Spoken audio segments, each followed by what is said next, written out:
More than 20 activists have been arrested and others have been pepper sprayed as a second day of climate protests turns nasty.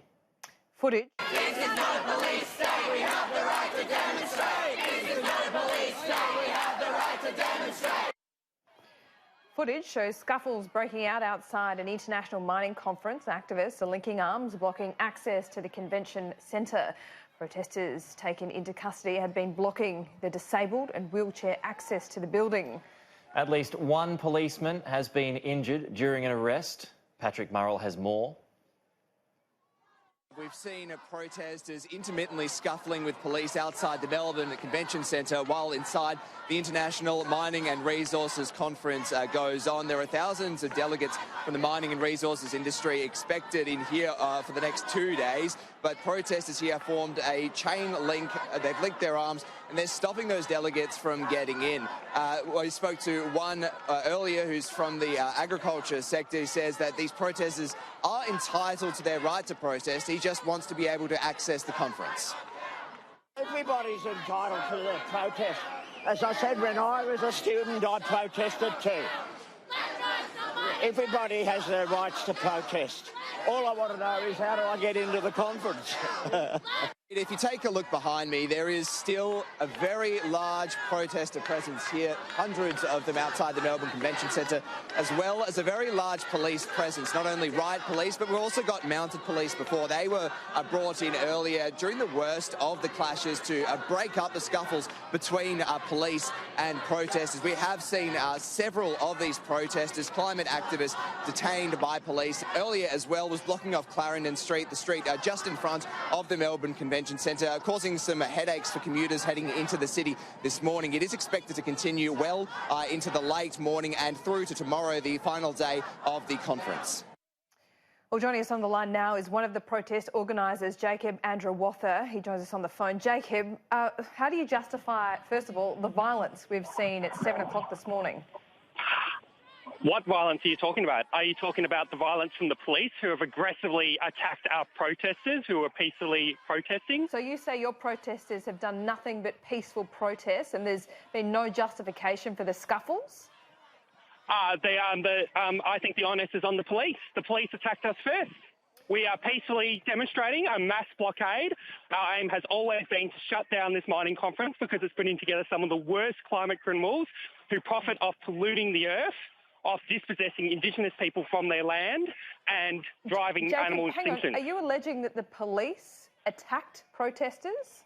Yes, I definitely am. We peacefully assembled, locked arms, and the police pushed us and attacked us. That's a push, isn't an attack? Yeah. Well, how do you explain the fact that one of the lead protest organisers, while he was trying to address the crowd, was attacked by a group of police officers who went and dragged him off into custody when he did nothing wrong? He was peacefully demonstrating. A group of police officers just went and slammed him and took his megaphone away. How do you justify that? Jacob, what do you do for a living? I work as a childcare worker. So why would you stop someone from going to do what they do for a living?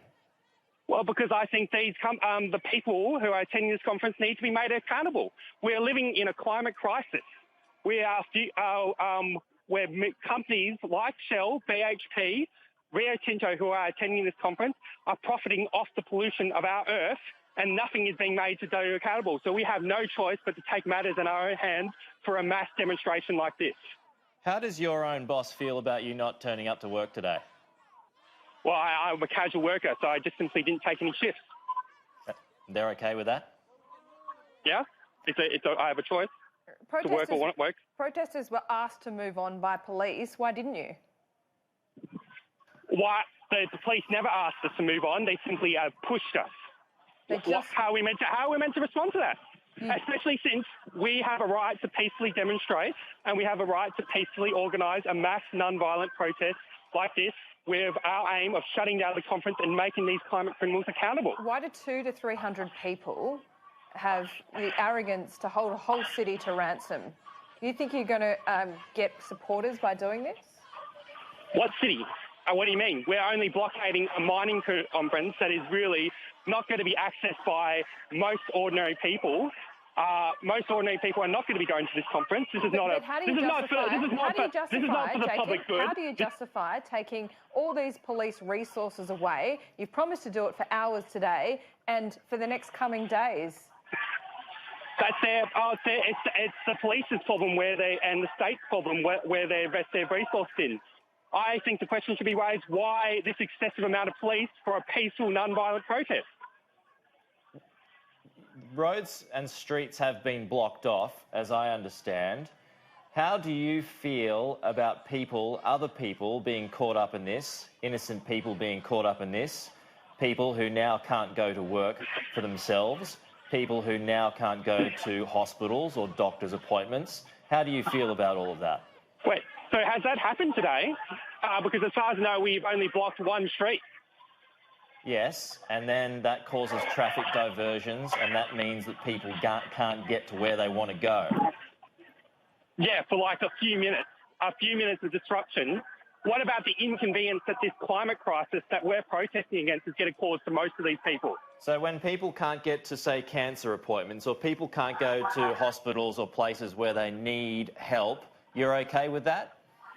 So do you have any evidence that we've blockaded any ambulances or people from going to the hospital? I'm not talking about ambulances. I'm talking about people who are in cars. Do you have any evidence? Well, for your claim, you don't actually have any evidence to your claim. Well, what I'm saying is that there is a street blocked off, and we're talking about police that have been. Okay. Wait. So, when the state government blockades the whole road for, say, the Melbourne Cup, that's okay, even though that probably inconveniences far more people than our simple non-violent protesters doing. Well, generally, when there's big events, that there's usually, some kind of warning, and then plans can be put in place. Yeah, we gave plenty of notice. We've been organising this protest for months, and all we're blockading is a mining conference. I don't know where this sort of argument for. You haven't actually made any. There's no evidence that we're blockading inconveniencing anyone, other than the fact that we're forced to blockade one road. Are you threatening to blockade the whole city if you don't get your way, though? No, the aim of this protest has been to shut down this mining crisis. Okay. We're targeting the criminals, the rich and the powerful who profit off mining. That is our target. Our target is not ordinary people. Just one last question, Jacob. If you get your own way here and mining stops in Australia, how are you going to justify to those hundreds of thousands of people that rely on jobs in mining that they won't be able to feed their family? Well, I think that's why we need to have public ownership of energy, and it needs to be democratically distributed. Right. That's why we need renewable energies. That's why we need renewable energies. That's why we don't need a toxic industry. There's no jobs on a dead planet. Why should we allow these industries to keep going on? Thanks, Jacob. I appreciate your time, but at best that's sophistry. We'll follow up those claims of police brutality, according to Jacob, saying that the police actually pushed those protesters first. We've seen the pictures here coming into us live at Sky News. There is no evidence of that thus far. We'll keep you up to date.